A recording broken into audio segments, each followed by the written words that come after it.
Welcome to the Project Zion podcast. This podcast explores the unique spiritual and theological gifts Community of Christ offers for today's world.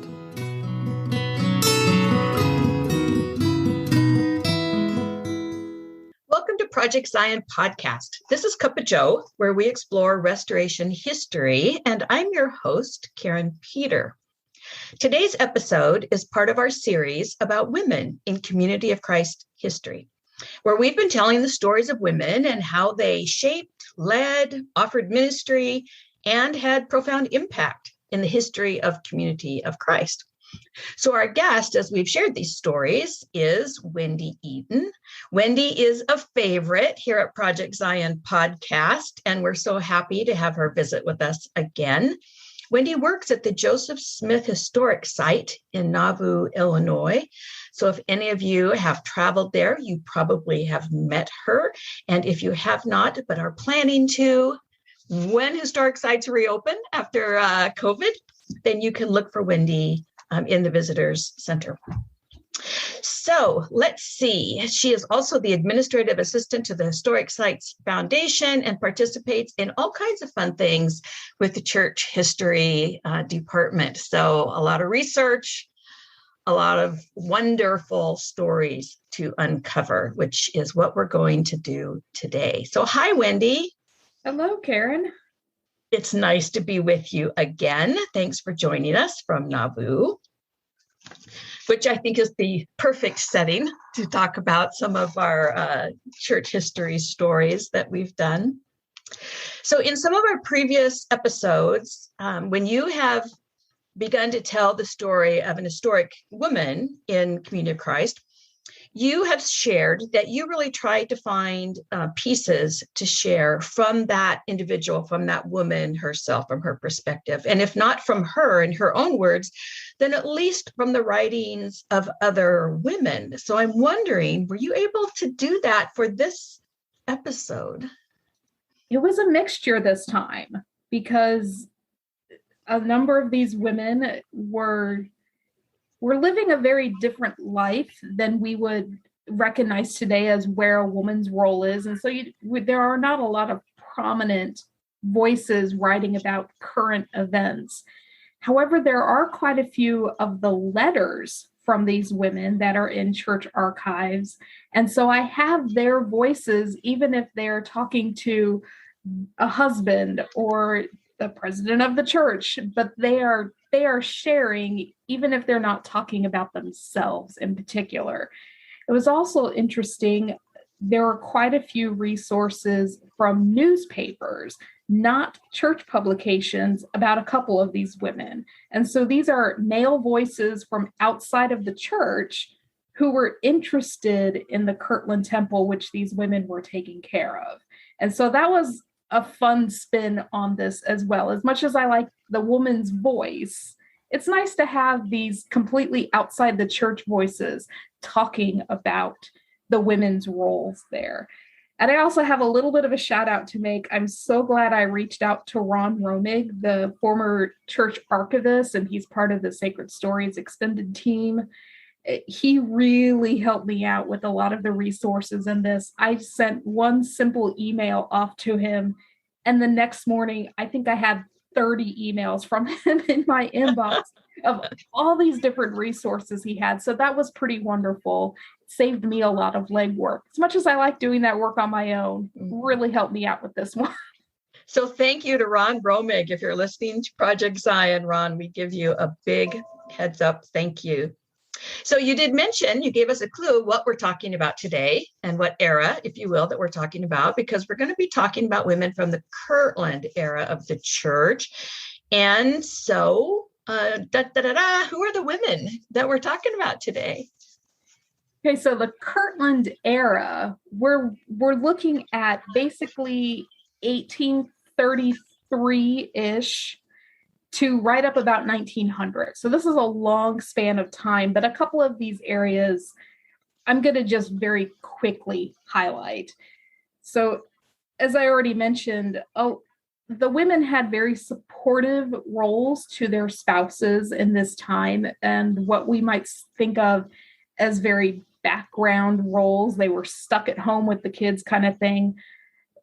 A lot of the women at the time were quite happy in that role. They knew that's what their life was going to be, and they were completely happy to be in that spectrum. And that's, I think of Emma Smith Vitamin and all the incredible things she did. But when you really step back, her primary focus, her children and her home, which could rub some of us feminists a little bit of the wrong way. But that was the world she knew, and that was the world she loved, and she thrived in it. And we really enjoy her and her story within that spectrum. So we have women in Kirtland who very much fit that mold. But you also have in the broader United States, I would say west or east of the Mississippi, you have an expansion of women's rights. That's really getting started with, I think, Elizabeth Cady Stanton and the others like that. And so you start to see some trailblazers within our little church who are content in this role of domestic and home and family, but they're also really starting to stretch out their feelers a little bit. And some of the women that we're going to talk about today very much fit that mold. And it's pretty exciting, especially when I take into consideration the two earliest women, when they're really active in Kirtland, they are both in their 70s. So they're not happy little housewives in their 20s and 30s. They're at the end of their lives, and one of them is constantly bringing up, I'm at the end of my days. It's kind of funny how she keeps doing it. But I'm at the end of my days. I could do what I want now. Exactly. I think maybe that's what it was. But you see this expansion of the spectrum of what a woman's world was really growing. And that's pretty exciting to put that within the Kirtland Temple.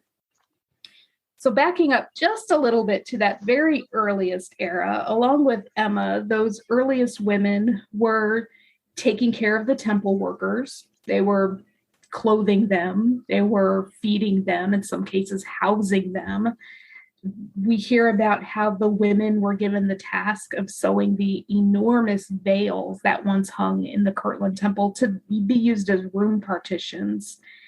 And that's really about the most we hear about women in that 1833 to about 38 time period. Things start to fall apart in Kirtland in 1837, and many of the church members are starting to leave early in the next year. Not everyone leaves right away. Some stay behind, but eventually do join the church as they settle into Illinois, where I'm at today in Nauvoo. And some just never leave Kirtland. And a lot of this has to do with some of this falling apart that happens in that time period.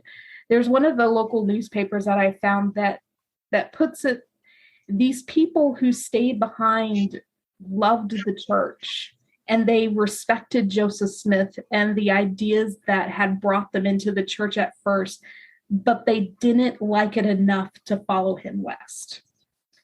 And those of you who might not be as familiar with Kirtland history, the biggest thing that happens is the church tries to start a bank, and it causes all sorts of problems.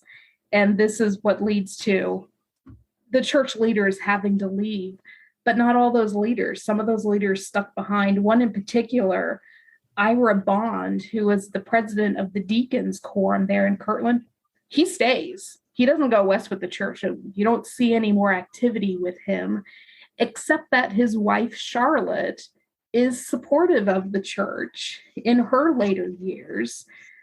There's really not much about Charlotte, and I think it has something to do with they have a daughter named Mary who has some major health concerns and is not able to take care of herself in her adult years. So I think Charlotte is preoccupied taking care of her daughter. So maybe that's why I don't find as much about her as I did for the two ladies that I have just fallen in love with, Rebecca Dayton and Electa Stratton. So Rebecca and Electa were both some of those early converts They joined with their husbands in the 1830s. They moved to Kirtland, got very much involved in the church, and they were pretty happy with the way things were going until things fell apart. They were some of the families that stayed behind, and they raised their children there. Both women were widowed in the Kirtland vicinity, and both just kind of stuck around. Kirtland, between about 1844, so with the death of Joseph Smith Jr., and into the 1870s, was kind of a stopping place for many different Latter-day Saint groups. So you have various people that are stepping into the role of successor to Joseph Smith Jr. that stop in Kirtland for a time or visit Kirtland for a time, but they don't stay there for very long. And this would be people like Sidney Rigdon and James Strang. They come through, they're there for a little bit.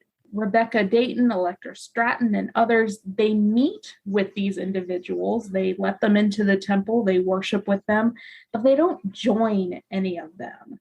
It's not until the reorganization is started that you really start to see these two women take off in wanting to, basically, that they are becoming 70s.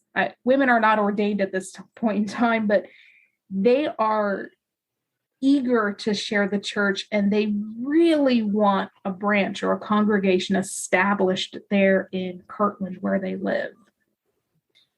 So these two women, like I said, they're both in their 70s at this point in the 1870s. They both are widowed. Their children have launched and are out on lives of their own. And Rebecca and Electa are taking it on themselves to take care of the Kirtland Temple, but also to become really two of the first tour guides within the reorganization, because the individual who's in charge of the temple, he doesn't live there in town. So he's not there to receive visitors. He's not there to unlock the doors. So it's Rebecca and Electa who have the keys to the temple, and they are the ones meeting guests who are coming in. I'm going to jump ahead just a bit. In the 1950s, there's this great RLDS writer named Pearl Wilcox, who was really taking it on herself to write church history. It's a bit of a narrative history, maybe a little bit fanciful, but they're great stories that she shares. And in 1958, she runs a series in the Saints Herald, the church newspaper, that is titled Reminiscing in Kirtland. And she visits Kirtland and talks about what she sees there, what's going on there. And she talks about, let me see if I can find my quote. She writes in one of these articles, near the corner of the driveway, entering the Joseph Smith Sr. home, I could see the gaping foundation of Grandma Dayton's home. Rebecca Dayton, with her friend Electa Stratton, did much to preserve the temple property after the saints left Kirtland.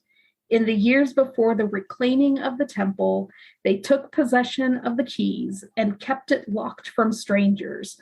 Only with their presence could people enter the temple.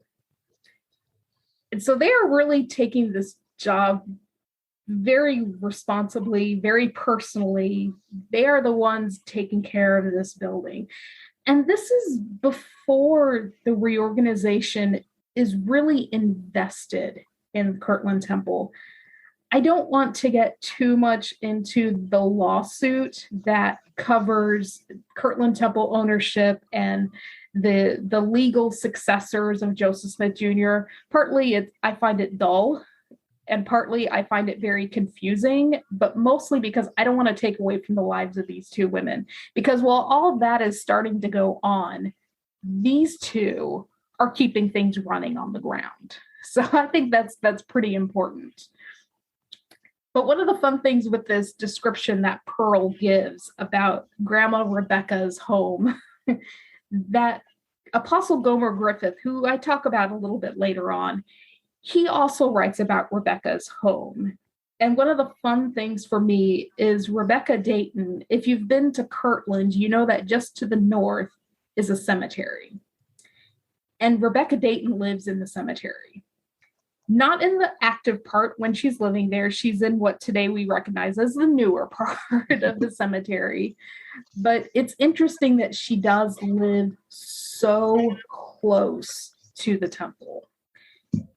And though she's not buried in that cemetery, Electa is. And so you have these two women that are right there in that cemetery. We're close to Halloween at the time of recording this, and I love cemetery tours. That's just a fun little bit for me.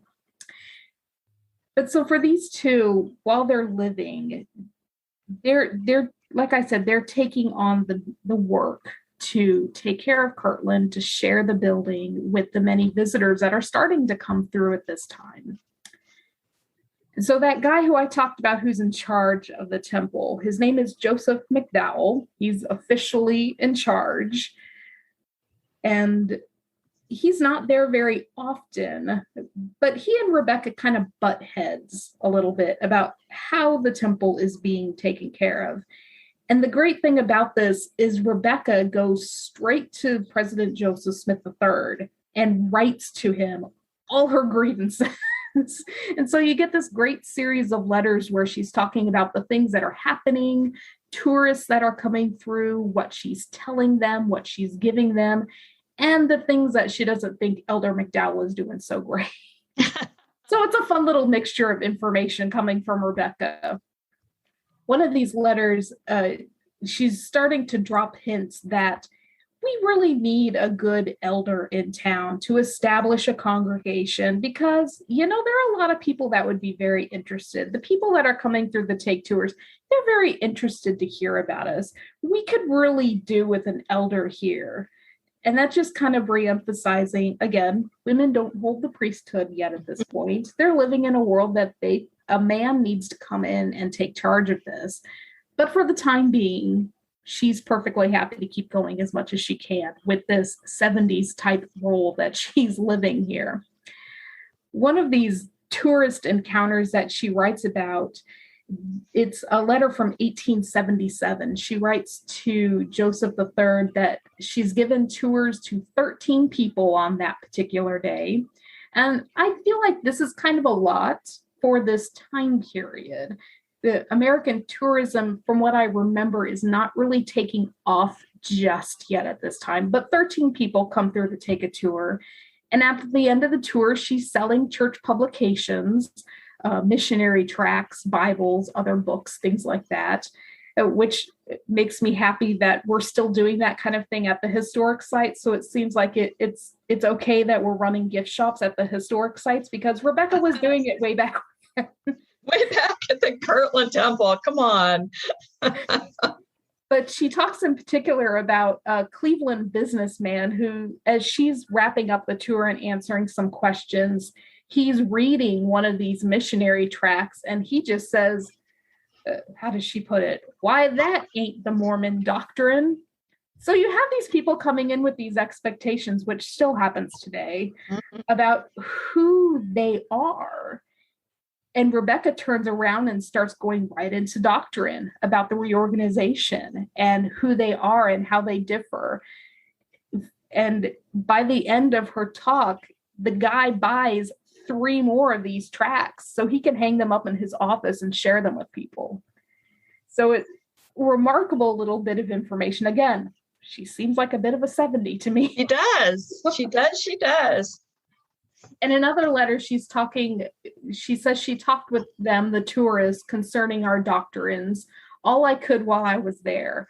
I rejoice in the truth, and I love to tell people concerning the faith. I am almost at my journey's end, and I desire to spread the truth.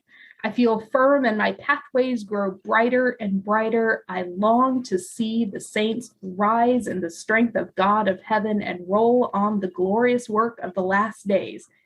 So a little bit of a Pentecostal 70. Which fits with the whole Kirtland experience. So exactly. We're good there. Yeah. So we're jumping around a little bit in the timeline here, but 1883, Apostle Gomer Griffiths is in Kirtland at this point, and he wrote to President Smith about an inspection he did of the Kirtland Temple. He was up on the 3rd floor. So if you have visited Kirtland, the 3rd floor is where there is that series of small classrooms that are up in the attic kind of space there. And in one of the front rooms, there's an 8-foot hole burned into the ceiling. And so Gomer goes to Rebecca because she's basically the caretaker, even though there's this McDowell guy who's supposedly in charge. And he asked her about it. And she says, well, yeah, that happened about 10 years ago. So you start to get an idea of how much repair is needed and delayed in Kirtland, that you have this gaping hole for 10 years. And she continued to tell Gomer that she had no idea there was a fire in the temple. She had just climbed up those stairs one day and there was this hole. And everybody that she brought in to take a look at it were amazed that a fire had burned so long to make a big enough hole, but had extinguished itself so that there wasn't more damage than had happened. So as I mentioned, there's a little bit of headbutting between Rebecca and Elder McDowell about how things are being run. And if there's a hole that's been there for 10 years, I'd be a little headbutting somebody too. This one takes place down at the bottom, though, not the basement, the 1st floor, the lower court, as it's called. And so this is the large assembly room. This is the one that, if you have visited Kirtland, is the more elaborate of the 2 large rooms. This is the one that has the pew boxes in it that you sit in and they close you in there. And if you've really paid attention while you've been on a tour, you'll notice that in what you think of as the back, the east end of the temple, where the Aaronic priesthood pulpits are, there's really not much space between the back pew boxes and the deacons, which the deacons sat there on the lowest level. It was the same case on the west end with the Melchizedek pulpits.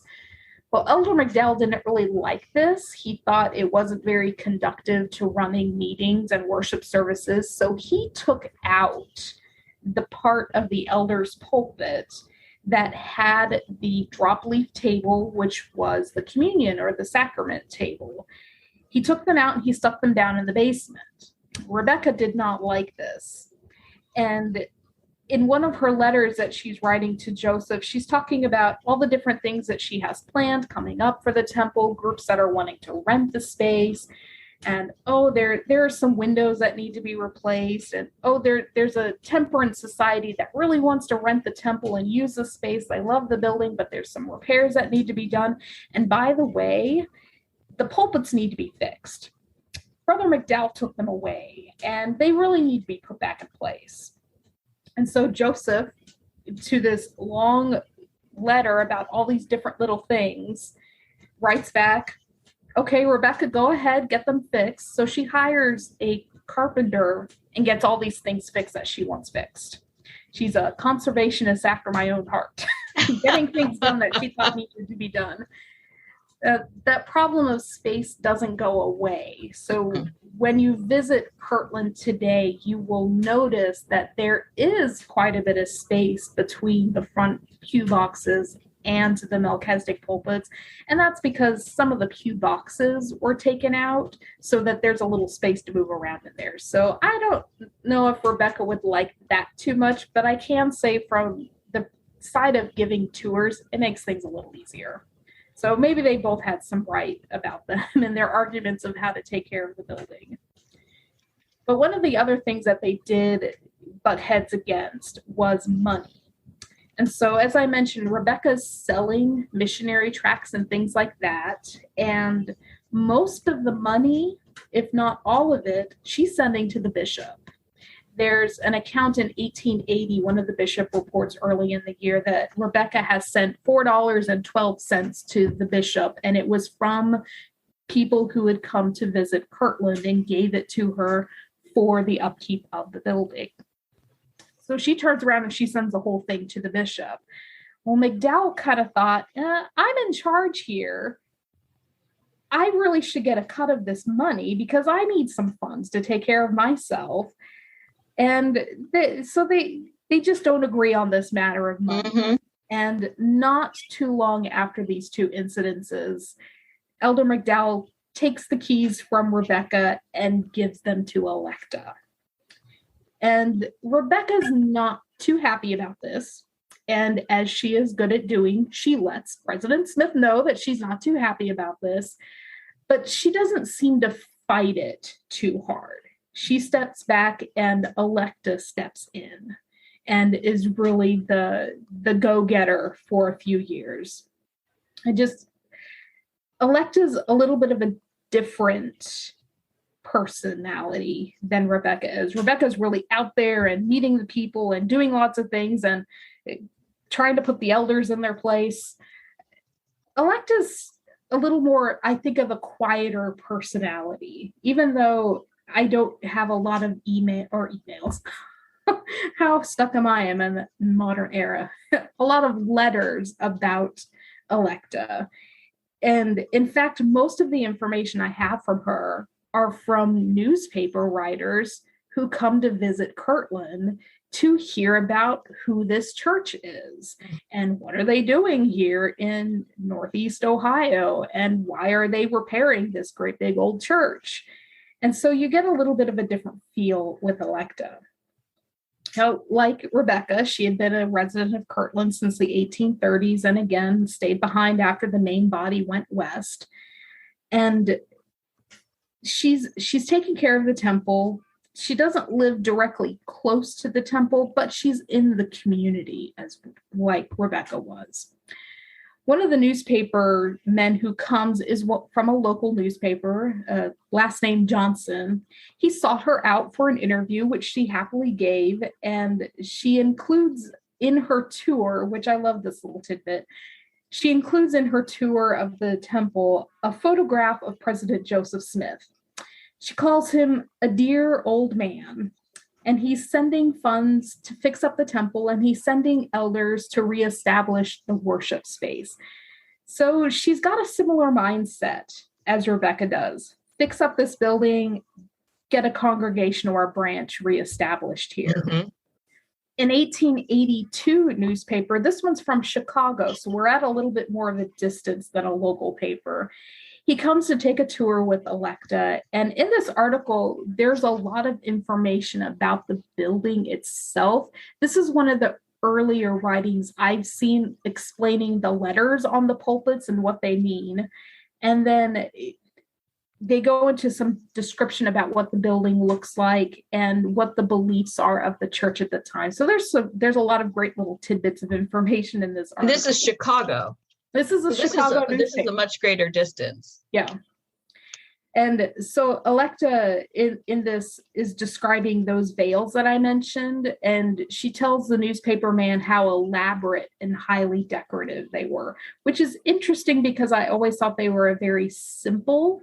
So either we don't have quite the right understanding of what the veils looked like, or they were both embellishing the story, which is entirely possible. But the author also writes, I want to read this quote for you. He writes, "The old lady who holds the keys to the temple," and so this isn't too insulting. She's in her 80s by this point, so don't get too hung up. Old lady is appropriate. Yeah. So the old lady who holds the keys of the temple was very talkative and exceedingly anxious to proselyte and correct all abused and wrong impressions that had gone abroad in regard to the sect, so in regard to the reorganized church.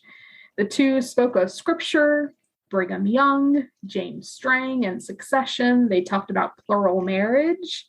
They talked about the recent lawsuit and the succession and ownership of the temple. And that's where Chicago got interested. Okay. Probably. That's probably where they got interested. Yeah. And as he said, she was very eager to talk to him. Mm-hmm. The following year, we have another local newspaper. This one takes a very different spin on things. So 1883, the reorganized church held their first general conference in Kirtland Temple. And I think they held at 3 or 4 different general conferences. This was the first one. At that time, for people who might not be aware, The general conference traveled, and so at the conference, they voted on the location for the next one. So it moved around a little bit. Not surprising that it ended up in Kirtland at this particular time. And so this local newspaper has an article, and they title it "The Mad Mormon Conference." So you might already understand that this is going to be a very different idea, maybe not an entirely positive or friendly spin on the reorganization. And in fact, the author of this particular article includes in there several papers spoke of old Mother Stratton, the keeper of the temple, as a witch. The anti-polygamists, meaning the reorganized church, were exceedingly hot at this and felt like fighting the man who called their dear good sister a witch. So it's not all rosy in Kirtland. No, to get called a witch in 1883. Which it's fascinating that this newspaper would have the nerve to call her a witch, because not long after, another local newspaper writes about this conference and gives us a very different impression of Electa. So in this particular article, again, I want to find my quote so I get these words right. So this was one that I found in Roger Launius's book, Kirtland Temple, A Historical Narrative, which is usually pretty easy to find and does a good job telling the Kirtland Temple story. But he talks about a Cleveland newspaper at the same time for the 1883 conference as writing, "Electa sat on the stairs leading up to the Melchizedek pulpits during the opening service so that she wouldn't miss a single word that was said." Electa is 82, and she's choosing to sit on the stairs to the pulpit, which are rather narrow and not very comfortable.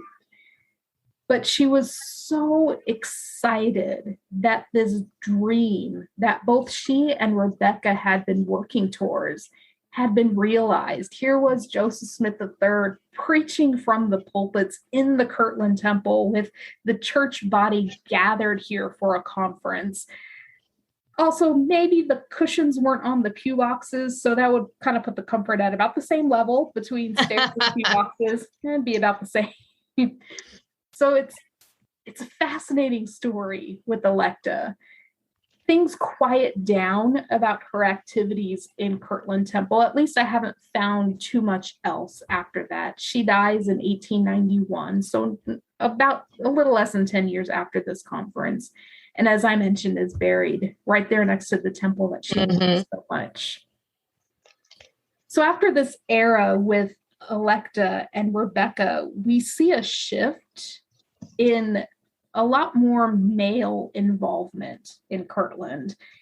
The church has now had at least one conference here. The people are starting to get excited about remembering what this building was for the movement at one point in time. So you're getting a lot more devoted male leadership happening here. So the story takes a little bit of a shift, but there are still some very prominent women happening here. So I'm going to share next about Catherine Cassie Kelly, who people who have really been listening to Project Zion podcast for a long time might recall that episode 118, Barbara Walden spoke about Cassie Kelly and Emma Burton, another leader at this time period, but not in Kirtland. And along with this podcast, there's an article in the John Whitmer Historical Association Journal, which can be found on their website. It's volume 24 that was put out in 2004, so people can find Barb's work about Cassie if they want more of a biography. But I want to share some of my favorite stories with her. And so as I started with talking, you have these two types of women who are here, Rebecca and Electa, who basically retire into Kirtland. They're living out their widowhood here and wanting something else to do with their lives. Cassie comes in the term that I love that I found, Vida Smith, I think maybe coining, missionary widow. So her husband, Edmund, is a bishop with the church, and he's appointed to be in charge of Kirtland, overseeing the repairs. This is just before this 1883 conference, but overseeing initial repairs and worship services and giving tours and all those kinds of things. But his responsibilities as a bishop require him to travel. So his wife, Cassie, ends up stepping up and taking on his job, really stepping into the shoes that Rebecca and Electa had been wearing, giving tours, selling the books and missionary tracts and such, coordinating worship services and social gatherings in Kirtland Temple, and really being involved in the community. So again, Barb Walden's article does a great job getting into some of the details of that. But some of my favorite stories from this. So again, Cassie is 29 when they move into Kirtland. She's just starting to have her family. They eventually have 6 children together. So while she is in this process of taking care of a home, which is also one of the hotels in Kirtland, it's just across, or was just across the street from the Kirtland Temple. She's raising her family, running her home, running the hotel, and running Kirtland Temple because her husband is traveling. And she does a great job writing back and forth with him so that we have a lot of information about the things that are happening. And so as Rebecca discovered, fires are a problem in Kirtland Temple, especially ones going on with connection to the repairs. And Cassie has at least 3 fires that she encounters with Kirtland Temple. And at least on one occasion is the one organizing the bucket brigade to get that fire put out. Makes you really happy we have modern things like fire engines and fire hydrants so that we don't have to lug buckets up and down hills as they would have probably done there in Kirtland. And I mentioned social activities. One of the things Barb shares in her podcast is that a local individual really wants to turn the upstairs of the temple into a roller skating rink. Cassie doesn't like this idea, and she writes to her husband about it, but basically she doesn't allow it to happen. And it's interesting that right around the same time period, she does allow a social gathering in there. It's 1889. It's a weekly social, Monday and Tuesday nights in November. And it's called an illustrated lecture regarding a trip around the world in 80 days. So that's all I know about this lecture series is this title. I would hazard a guess it has something to do with the Jules Verne novel that had been published 15 years earlier. And I think it's really interesting within the United States, you have this recognition of looking around the world and things around the world that we're not familiar with. And in the church itself, you're starting to get some hints at this globalization. It's still a little bit early for the church at this time, but this interest in exploring the world as best we can. And here she gets this set up in the Kirtland Temple through the month of November in that year. So I've mentioned a couple times Apostle Gomer Griffiths. He's one of my favorite people, mostly because of his name. He's also incidentally buried in the Kirtland Temple, the cemetery next to the Kirtland Temple. He's not too far from where Electa's grave is. He comes into this story and he's pretty significant. So I know this is a women's history, but you're going to get some Gomer Griffith history in here too. So before he settles in Kirtland, he's traveling in the New England and Northern Ohio area, and he arrives in Kirtland right before Thanksgiving. And so if you remember all those letters that Rebecca had kept sending to Joseph Smith III about needing an elder, we need to get a branch established here, that's part of what Gomer is doing. So Edmund Kelly is still in charge, but he's gone so much. This is kind of we really do need somebody here to get something established. And Gomer's gonna be that figure to understand how much the need is there. So he arrives just before Thanksgiving, and he's there to give a 3-night sermon series in the Kirtland Temple that would be open to the public to come and explore. Well, he arrives, and as I mentioned, the Kellys have a hotel that they're running, so they host Gomer and his traveling companions.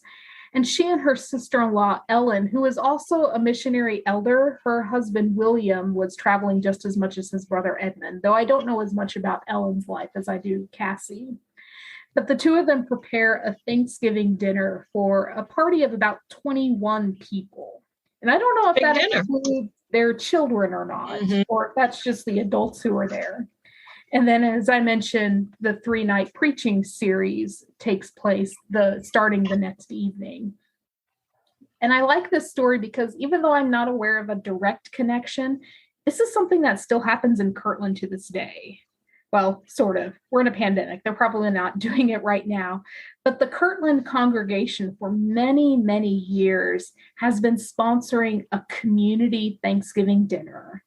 And their church and fellowship hall is where this Kirtland Hotel once stood, where Cassie lived. So it's just across the street from the temple.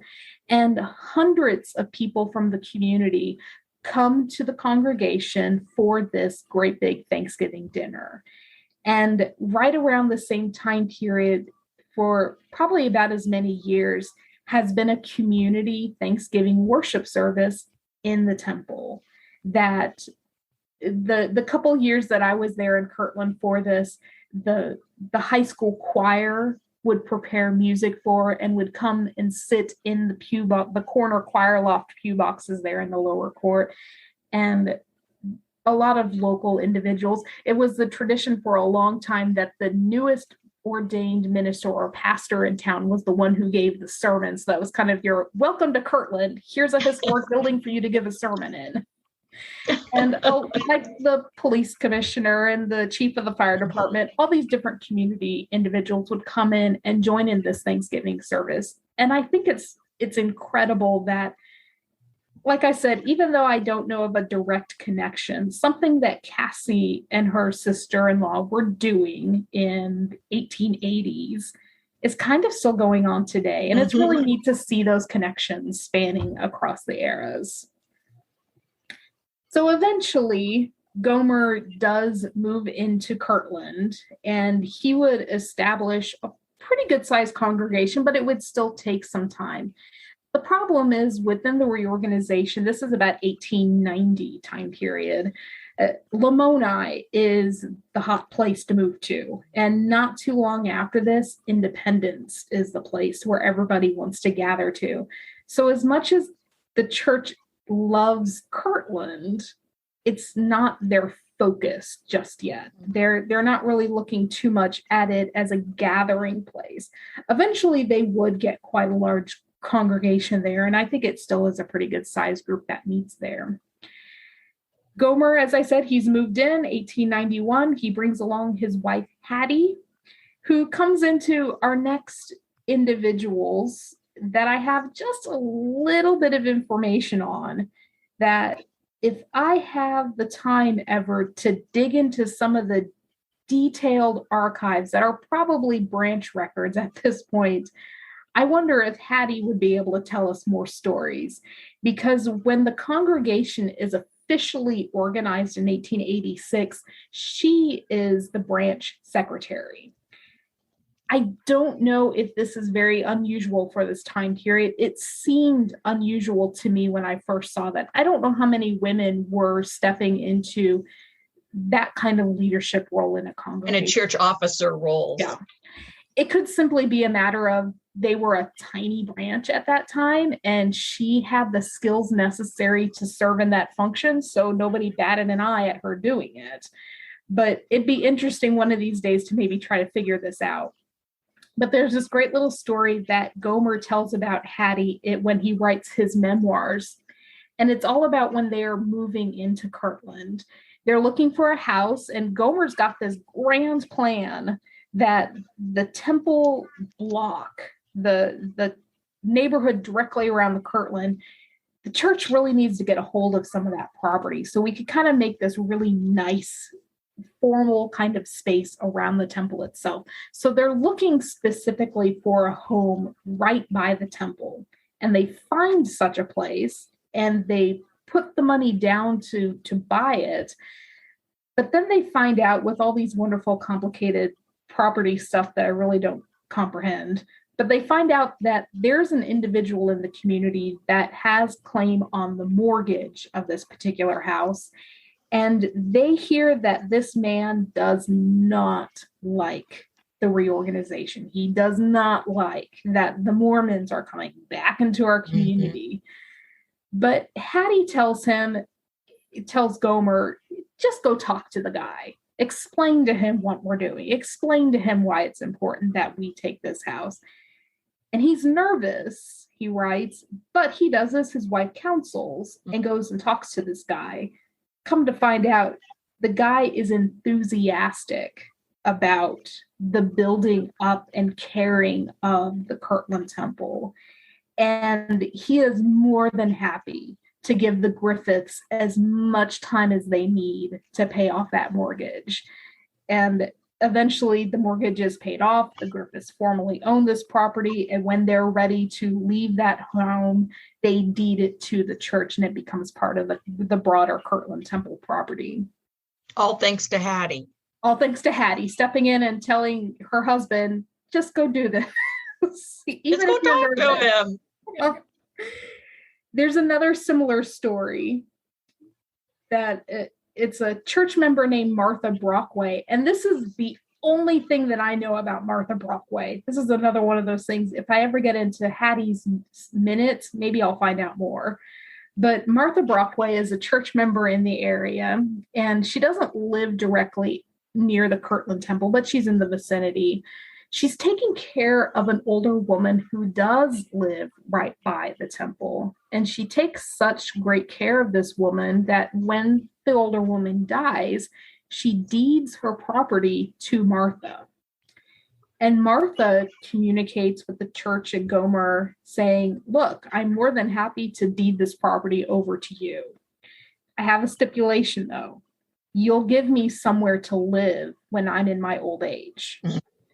And so they are happy to do that because it's helping up building this little area around the Kirtland Temple. So when it comes time, Martha is given a place to stay in the Sidney Rigdon house, which is still standing there across the street.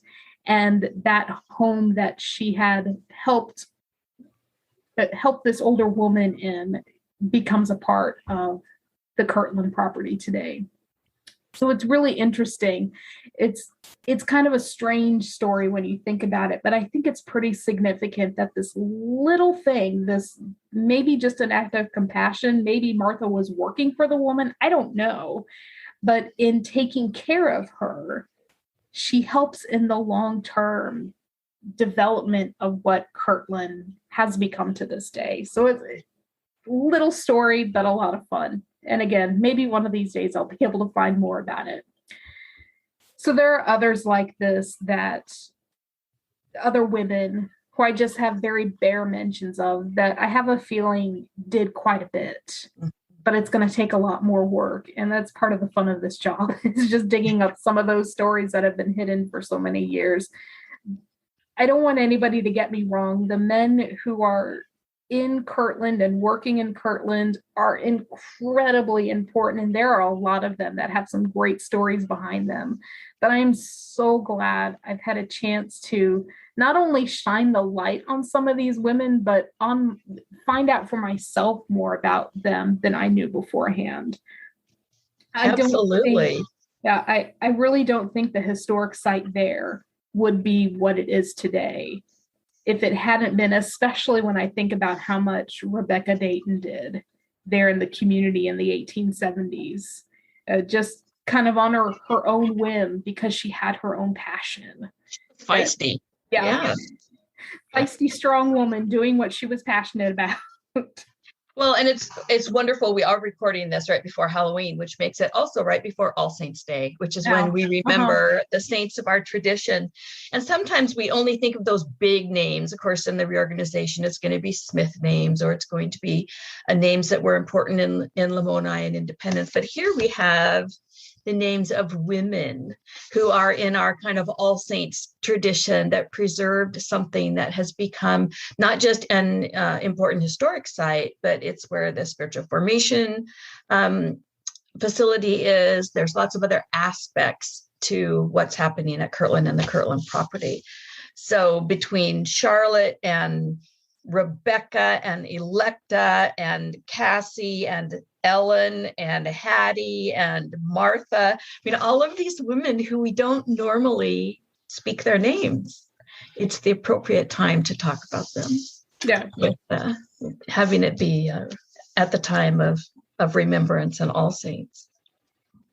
So I love when you find these stories to bring to us, Wendy, because they just help bring these different parts of our history alive. I'm hoping you can send us a good photograph, either of one of these women or simply of the Kirtland Temple, that we can put up on the website when this episode posts.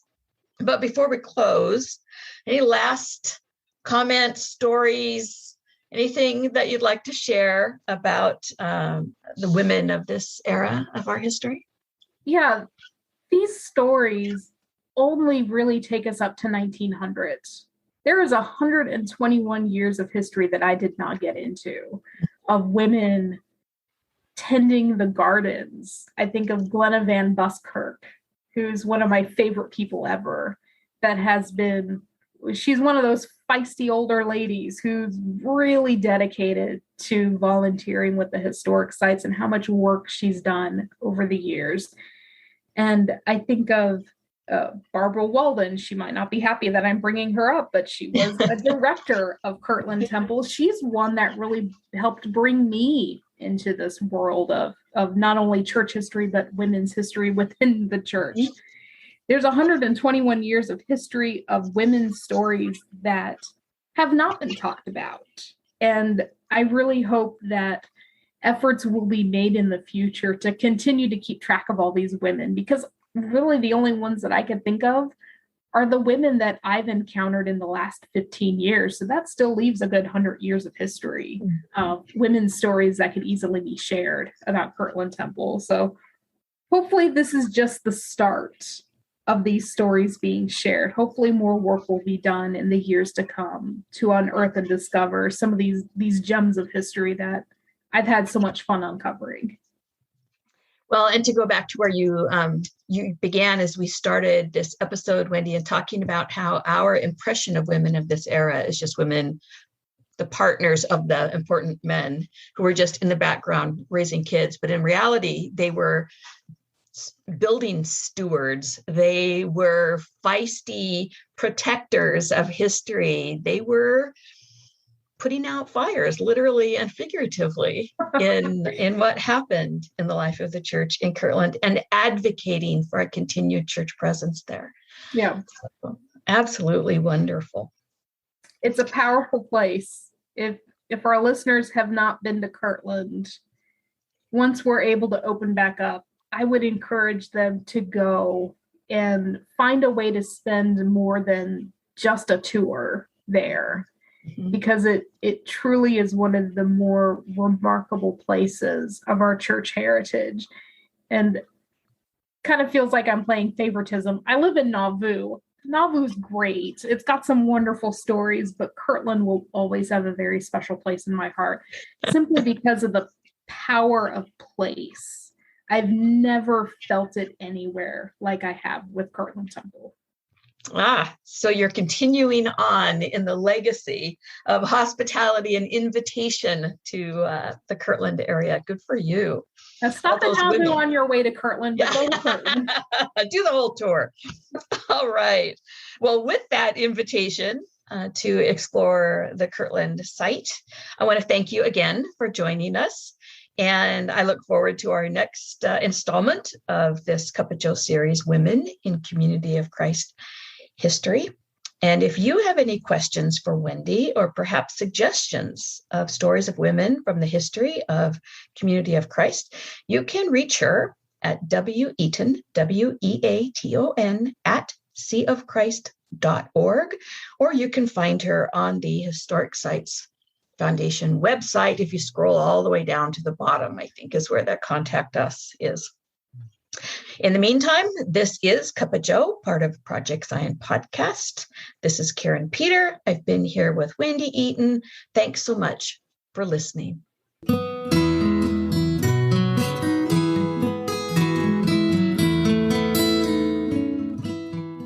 Thanks for listening to Project Zion Podcast. Subscribe to our podcast on Apple Podcast, Stitcher, or whatever podcast streaming service you use, and while you are there, give us a 5-star rating. Project Zion Podcast is sponsored by Latter-day Seeker Ministries of Community of Christ.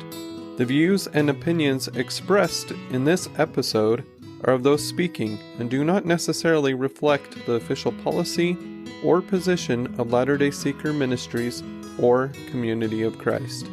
The music has been graciously provided by Dave Hines.